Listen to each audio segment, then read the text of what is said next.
Welcome to Man Does Tech, where I solve the problems you didn't even know you had. In this video, I will explain how to change the oil in your Subaru Impreza.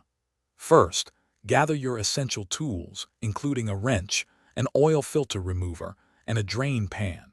Make sure you have the correct 0W20 synthetic engine oil and a new oil filter.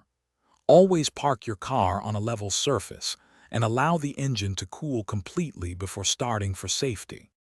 Now let's get that old oil out.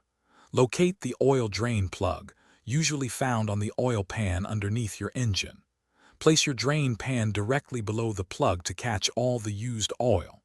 With your pan in place, carefully remove the drain plug and let all the old oil completely drain out. This step ensures you remove as much old, dirty oil as possible. With the old oil drained, it's time for the new filter.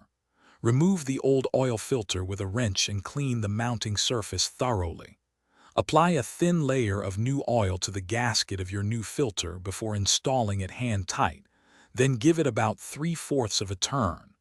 Finally, pour the recommended amount of fresh engine oil into the fill port. Almost done. Start your engine and let it run for a few minutes to circulate the new oil throughout the system. While it's running, carefully check for any leaks around the drain plug and the new oil filter.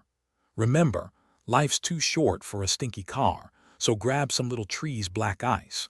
You can find a link for that and other great deals in the description below.